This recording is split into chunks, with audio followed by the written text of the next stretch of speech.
ایک بہت ہی خوبصورت واقعہ کسی صاحب سے سنا، میں وہ آپ کی نظر کرتا ہوں۔ وہ گرمیوں کی ایک تپتی دوپہر تھی۔ دفتر سے میں نے چھٹی لی ہوئی تھی کیونکہ گھر کے کچھ ضروری کام نپٹانے تھے۔ میں بچوں کو کمپیوٹر پر گیم کھیلنا سکھا رہا تھا کہ باہر بیل بجی۔ کافی دیر کے بعد دوسری بیل ہوئی تو میں نے جا کر دروازہ کھولا۔ سامنے میری ہی عمر کے ایک صاحب کھڑے تھے۔ السلام علیکم، انہوں نے نہایت مہذب انداز میں سلام کیا۔ پہلے تو میرے ذہن میں خیال گزرا یہ کوئی چندہ وغیرہ لینے والے ہیں۔ ان کے چہرے پر داڑھی خوب سج رہی تھی اور لباس سے وہ چندہ مانگنے والے ہرگز نہیں لگ رہے تھے۔ جی فرمائیے، میں نے پوچھا۔ آپ طاہر صاحب ہیں؟ جی، میں نے مختصر جواب دیا۔ وہ مجھے رفیق صاحب نے بھیجا ہے، غالباً آپ کو کرایہ دار کی ضرورت ہے۔ ہاں، مجھے اچانک یاد آیا کہ میں نے دفتر کے ایک ساتھی کو بتایا تھا کہ میں نے اپنے گھر کا اوپر والا پورشن کرائے پر دینا ہے۔ اگر کوئی نیک اور چھوٹی سی فیملی اس کی نظر میں ہو تو ضرور بتائے، کیونکہ دفتر کی تنخواہ سے خرچے پورے نہیں ہوتے۔ مجھے افسوس ہوا کہ میں نے اتنی دیر آپ کو دھوپ میں باہر کھڑے رکھا۔ اسے 6 ماہ کے لیے مکان کرائے پر چاہیے تھا کیونکہ اپنا مکان وہ گرا کر دوبارہ تعمیر کروا رہے تھے۔ میں نے 3000 کرایہ بتایا، لیکن بات 2000 پر پکی ہو گئی۔ وہ چلا گیا تو مجھے افسوس ہونے لگا کہ کرایہ کچھ کم ہے۔ گو اوپر صرف ایک چھوٹا سا کمرہ، کچن اور باتھ روم تھا۔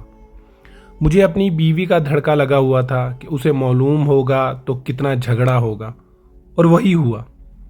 بقول اس کے 2000 تو صرف بچوں کی فیس ہے۔ مجھے اس نے کافی برا بلا کہا اور میں چپ چاپ سنتا رہا اور اپنی قسمت کو کوستا رہا۔ میں نے MSc بہت اچھے نمبروں سے کیا تھا، اس لیے فوراً نوکری مل گئی۔ نوکری ملی تو شادی بھی فوراً ہو گئی۔ میری بیوی بھی بہت پڑھی لکھی تھی، وہ بھی ایک انگریزی اسکول میں پڑھاتی تھی۔ ہمارے 3 بچے تھے، مگر گزارا مشکل سے ہوتا تھا۔ اگلے ہی دن وہ صاحب اور ان کی بیوی بچے ہمارے گھر شفٹ ہو گئے۔ ان کی بیوی نے مکمل شرعی پردہ کیا ہوا تھا۔ دونوں بڑے بچے بہت ہی مہذب اور خوبصورت تھے۔ چھوٹا گود میں تھا۔ کچھ دنوں بعد ایک دن میں دفتر سے آیا تو میری بیوی نے بتایا کہ میں نے بچوں کو کرایہ دار خاتون سے قرآن مجید پڑھنے کے لیے بھیج دیا ہے۔ اچھا پڑھاتی ہیں، ان کے اپنے بچے اتنی خوبصورت تلاوت کرتے ہیں۔ مزید کچھ دن بعد جب میں نے ان کے ایک بیٹے سے تلاوت سنی تو پہلی مرتبہ میرے دل میں خواہش ابھری کہ کاش ہمارے بچے بھی اتنا اچھا قرآن مجید پڑھیں۔ ایک دن میں باہر جانے لگا تو اپنی بیوی سے پوچھ ہی لیا کہ وہ پارلر جائے گی۔ اگر وہ جانا چاہتی ہے تو میں اس کو لے چلوں، کیونکہ پہلے تو مہینے میں 3-4 مرتبہ پارلر جاتی تھی اور اس مہینے میں ایک بار بھی نہیں گئی تھی۔ اس نے جواب دیا کہ پارلر فضول خرچی ہے۔ جتنی خوبصورتی چہرے پر 5 بار وضو کرنے، نماز اور تلاوت سے آتی ہے، کسی چیز سے نہیں آتی۔ اگر زیادہ ضرورت ہو تو گھریلو استعمال کی چیزوں سے ہی چہرے پر نکھار رہتا ہے۔ ایک روز میں کیبل پر ڈرامہ دیکھ رہا تھا تو میرے چھوٹے بیٹے نے مجھے بغیر پوچھے ٹی وی بند کر دیا اور میرے پاس آ کر بیٹھ گیا۔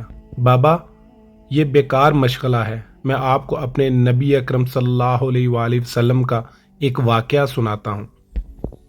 مجھے غصہ تو بہت آیا، لیکن اپنے بیٹے کی زبانی جب واقعہ سنا تو میرا دل بھر آیا۔ یہ تمہیں کس نے بتایا؟ میں نے پوچھا۔ ہماری استانی محترمہ نے۔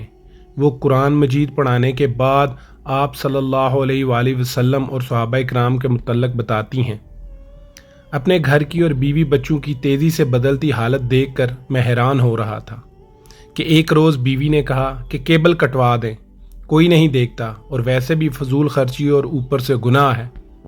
چند روز بعد بیوی نے شاپنگ پر جانے کو کہا تو میں بخوشی تیار ہو گیا۔ اس نے کافی دنوں بعد شاپنگ کا کہا تھا، ورنہ پہلے تو آئے دن بازار جاتا رہتا۔ کیا خریدنا ہے؟ میں نے پوچھا۔ برقع۔ کیا؟ میں ہنسا تو وہ بولی، پہلے میں کتنے ہی غیر شرعی کام کرتی تھی، آپ نے کبھی مذاق نہیں اڑایا تھا۔